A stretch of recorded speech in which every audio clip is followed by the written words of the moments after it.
Hello everyone, in this video I'll be translating and summarizing the latest Urdu broadcast by Samina Pasha to make it accessible for our English-speaking audience.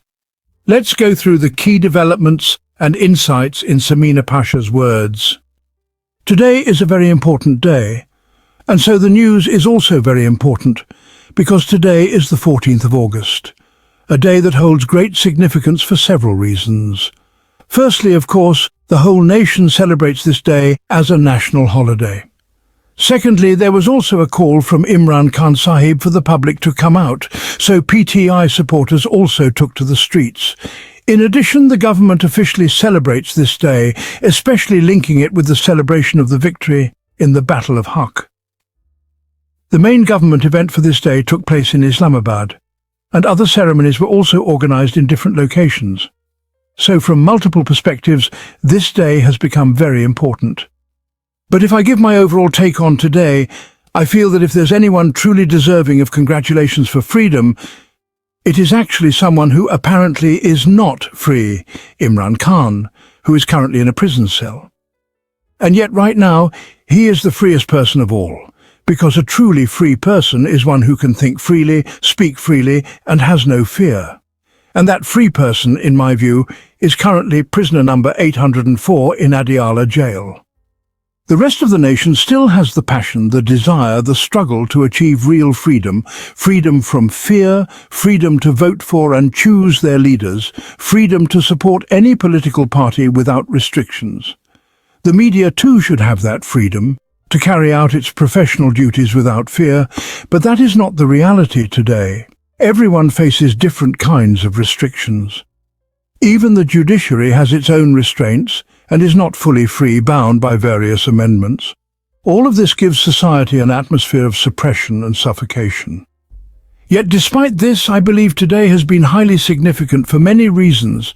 Some are celebrating and happy, others are out on the streets responding to Imran Khan Sahib's call, but many people are sad.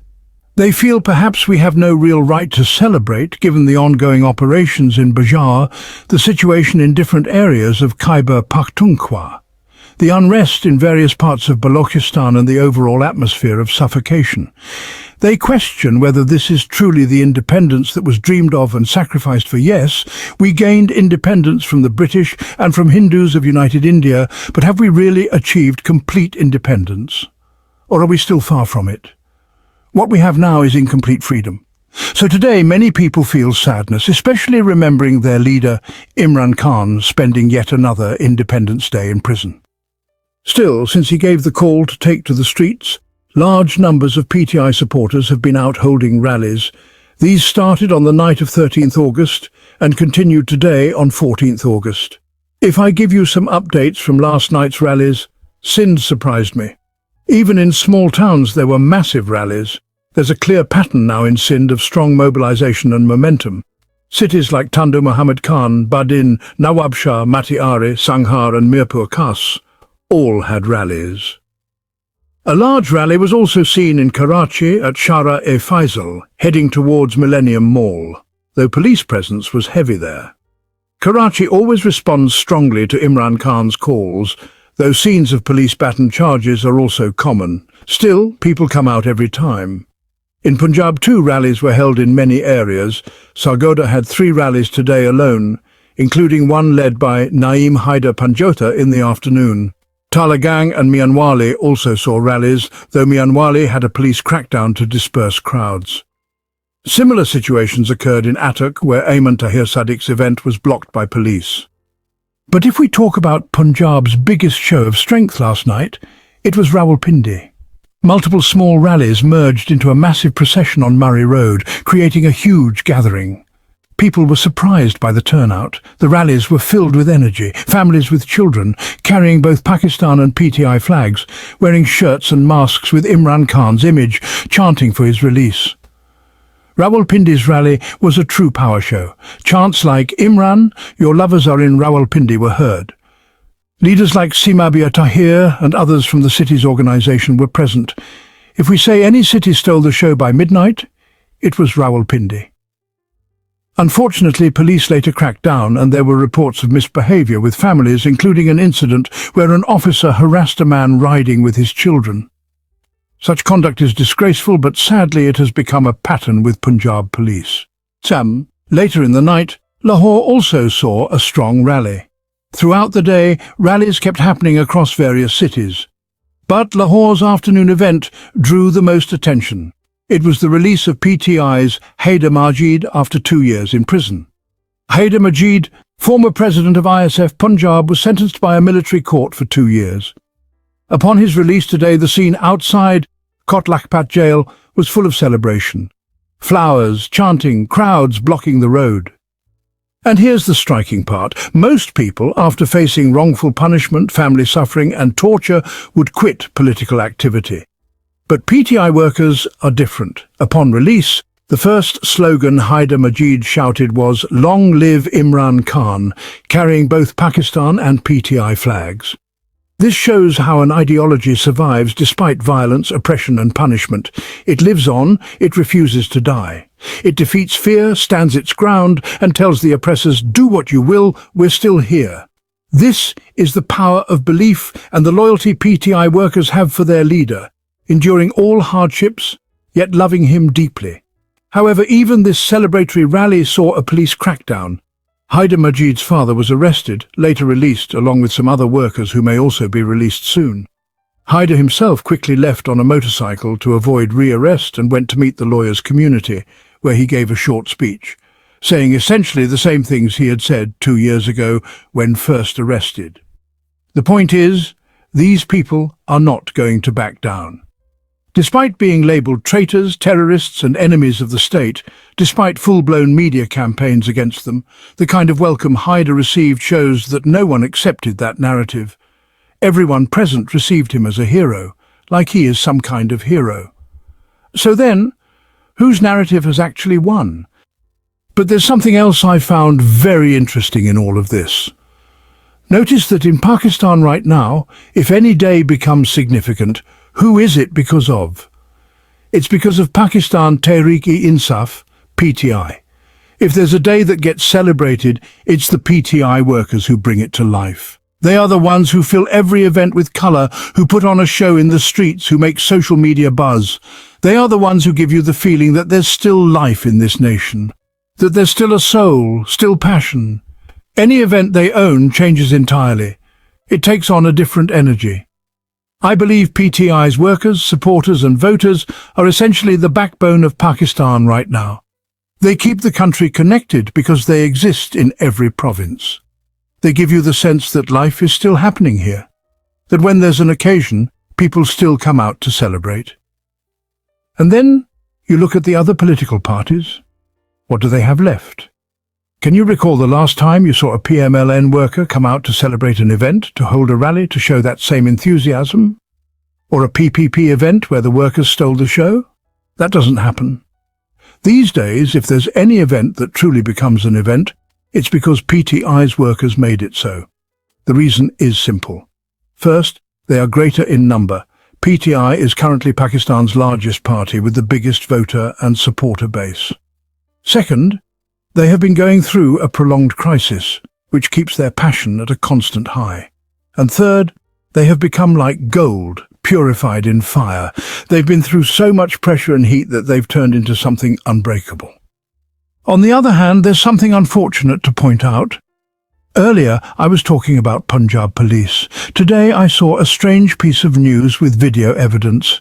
There were stalls selling shirts with Imran Khan's picture, flags, badges and other merchandise with his name or image. People wanted to buy them. The police raided these stalls, arrested the vendor and confiscated all the merchandise. Even more ridiculous, they arranged the shirts and flags neatly on the table and then posed for photographs, puffing out their chests as if they had accomplished some great feat. Like when police seize a cache of weapons, lay them out and present them to the media. That's how they treated shirts and flags with Imran Khan's image, as though they were dangerous weapons. That's the level of fear his image now inspires. If the picture is printed on a shirt, they can't tolerate it. They pounce on it as if it's a deadly weapon. And then, In typical Punjab police style, they proudly have their pictures taken, as if they've caught dangerous terrorists or master criminals. This is the state they've been reduced to, thanks to Mariam Nawaz. You almost feel pity for them. Maybe they should be given an award for conducting such a dangerous operation.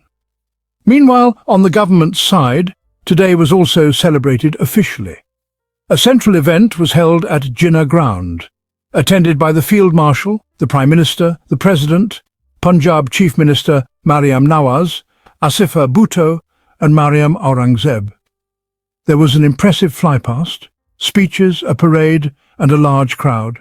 This event was linked to Maraka-e-Haq, Operation Bunyad-e-Mahsus, and it was said that they were jointly celebrating that military victory along with Independence Day.